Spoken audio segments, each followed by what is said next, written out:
let's get into a review of the Genesis Invitational. We're going to start here with the buckets and just spend a little short time here. One thing I want you to always, when I go over the buckets, is just take a look at this year's total success, which is me looking at the optimal lineup, all the golfers, I should say, in the top 10 for each of those buckets, comparing them against, so top 10, comparing them against the projections that I had. If the amount of golfers inside the top 10 fall outside on either end of the projection, then I look at the optimal lineup. And if the optimal lineup, the amount of golfers in the optimal lineup from that bucket do fit inside the projection, then it's a success. Otherwise, if those two pieces of criteria do not match up, it's a failure. When you just take a overall glance at this, one bucket failed, which means 35 out of 36 buckets were correct. My projections of how many golfers from those buckets would be inside the top 10 were spot on.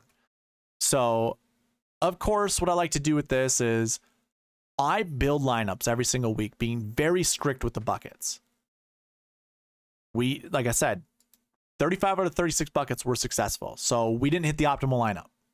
If all 36 are successful, that means we found the optimal lineup using the buckets, all the projections, I should say, to a T.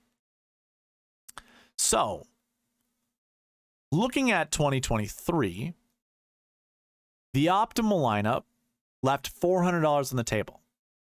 So it used up $49,600. Started with, you guessed it, Jon Rahm, your tournament winner. Max Homa, your defending. No, he didn't defend last year. I am so sorry. I already forgot. Who defended last year? Or who was your defending champion? I thought it was Max Homa. What? Oh, it was Joaquin Niemann. How quickly we forget. I do remember Joaquin Niemann winning. I did really well this during that tournament because I had Joaquin in my lineups, and I also had him in my one and done, so that was wonderful. Okay, so Joaquin Niemann was your defending champion. I totally forgot about that. My apologies. Anyways, your optimal lineup used $11,000 Jon Rahm, $9,700 Max Homa, $7,500 Keith Mitchell, $7,800 Sahith Theegala, $7,100 Matt Kuchar, and then $6,800 Harris English. Each one of these golfers we talked about in the strategy video, they all showed up at separate times, so we could not put them all together. Of course, following the buckets, we couldn't put all of those guys together. I shouldn't say it that way. I kind of spoiled it already for you, but your optimal lineup scored 605 points. Is that correct? Yes, 605. Okay. Now your GPP winning lineup scored 770. Jesus, 570. What's happening? 570 points. Use up all $50,000 of the salary. And it used Jon Rahm, Max Homa, went to a $9,300 Colin Morikawa, two 6K golfers in Adam Svensson and Harris English, and then another 6K golfer in Aaron Rice. So your complete stars and scrubs won the GPP this week.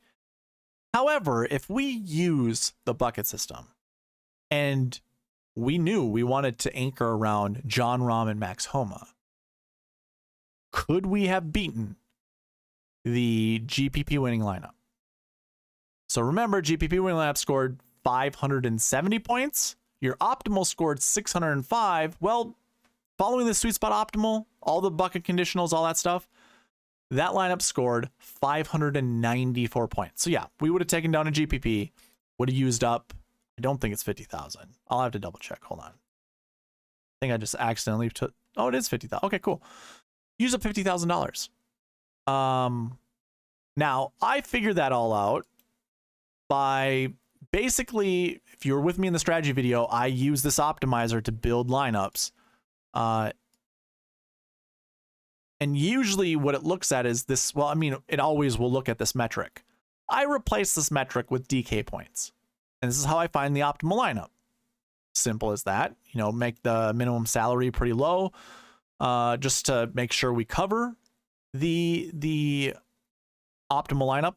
Well, to get the sweet spot optimal, what I like to do is bump this back up because I don't like to leave a lot of money on the table. I personally believe you should never leave more than $1,000 on the table.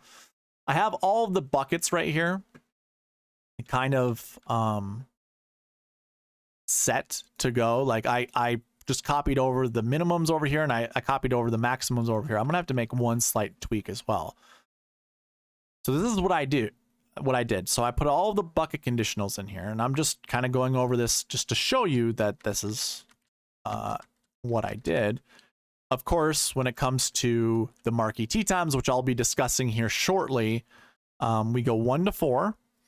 And then I didn't want any more than 3 a.m. golfers and no more than 4 p.m. golfers. So when I run optimize for this, we're going to get to that lineup that we just saw. 594 points, $50,000, and there you go. There's all the golfers that I just said were in the Sweet Spot Optimal. That was a 10-9, 3 7s, and a 6 start. Or that was your build for salaries, which, hey, I thought were pretty good. So yeah, Sweet Spot process would have taken down the GPP. Now, kind of to go on off of the Marquee Tee Times, since I just mentioned it, let's cover that.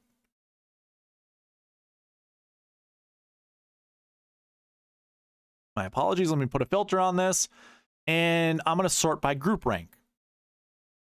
So basically, every single week in all the strategy videos I cover, or I should say, in the strategy videos, I cover the Marquee Tee Times, which is basically adding up the Sweet Spot ranks and rank ordering them lowest to highest for the cumulative score of Sweet Spot rank.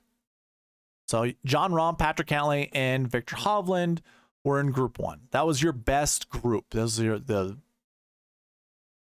greatest golfers based off of my Sweet Spot model. Then it was Xander Schauffele, Max Homa, Tom Kim. Here are the rules. Pick anywhere between 2 to 4 golfers, usually, every single week. I can't remember why we went with 1 to 4. Can't remember.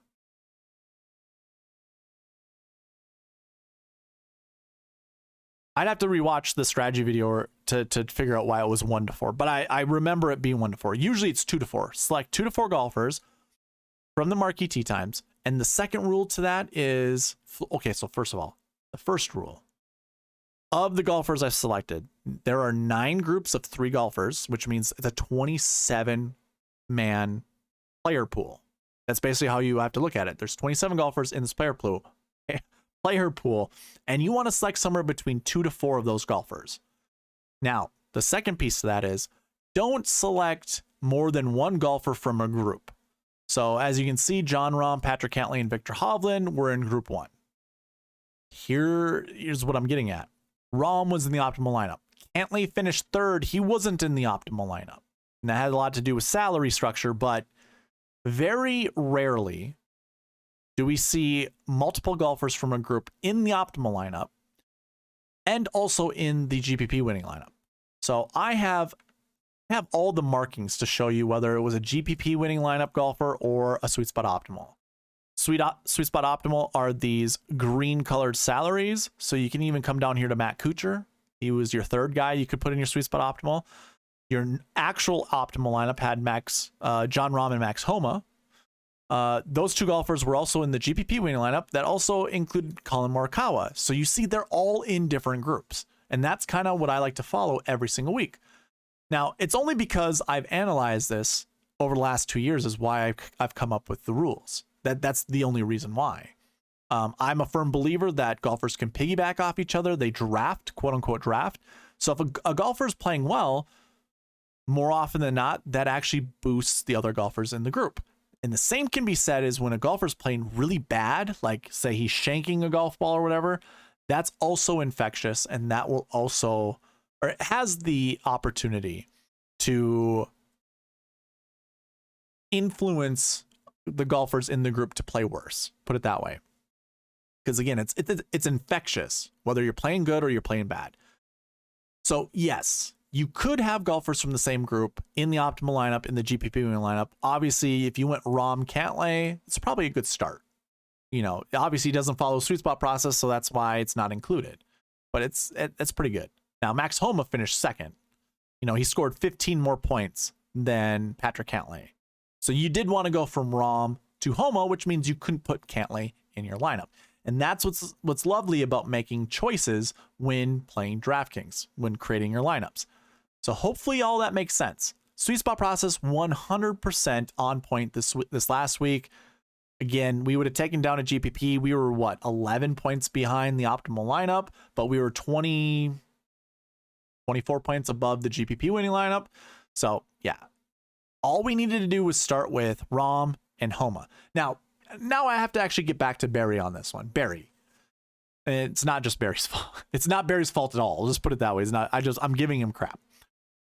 This last week, I built all of my lineups on stream and placed them into DraftKings. There's an issue with that. And the issue is I'm using your guys' selected golfers to put in there. What do you guys know? I'm kidding. I'm giving you crap. Here's what I'm going to do in the next strategy video. By the way, hold on. I was going to say, by the way, we're done with the review video, but I'll kind of close it off at the end after I cover this. Here's what I've normally done in the past, and I've been very successful in creating lineups here. What I like to do is grab someone in the 10K range, so say John Rahm, and then what I'll do is use the optimizer to put a Rahm Schauffele lineup together, Xander lineup together, a Rahm Homa lineup together, a Rahm Finau lineup together, and I go down the list of the 9Ks.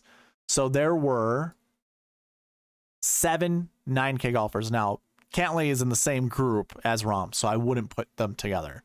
But basically, this is how I would start my lineups, is start with Rahm and then pair him up with each 9K golfer not in his group, in his playing group on Thursday, Friday. Then I do that same thing with Scheffler, and I do that same thing with Rory, and I do the same thing with Justin Thomas. And I usually create about 5, well, it's like 3 lineups per golfer. Because as you can tell, you're only building like 20 some lineups. Because there's there's 4 10K golfers, and I already forgot how many 9Ks. 7. And you can't build lineups with some of these guys together because they're in the same group. So 28 would be your max, but it's probably like 24.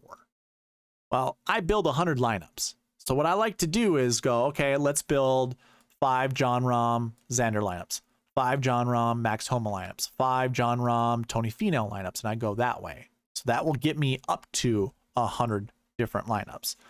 I'm going to start doing that again. I haven't been doing it this year, and I was very successful last year, and I can't. 3 weeks ago, I had a pretty good week. Last week, not so much, and the week before that, not so much. And I was very aggressive with my lineup builds, which means if I would have hit, I would have won all the money. But I'm not the type of person that really needs to hit with all my lineups. I just need to hit with one. I've been kind of getting away from that. So that's what I'm going to do moving forward, especially with the Honda Classic, which is funny again, because we have 2 10K golfers. So maybe I'll need to do like, well, I don't know how many 9K golfers there are, but I might need to do like 6 or 7 different lineups with starting with 2 guys, you know, like going Sung Jae in one. I mean, like, let me pull up. You know what? We'll get there. Just wait. Hopefully you understand what I'm talking about. And I'll also talk about that in the strategy video. But this concludes the review of the Genesis Invitational, which again, SweetSpot process, it wasn't 100% perfect, but it still took down a GPP, or would have if we'd have selected Homa and Rahm as our guys. So there you have it.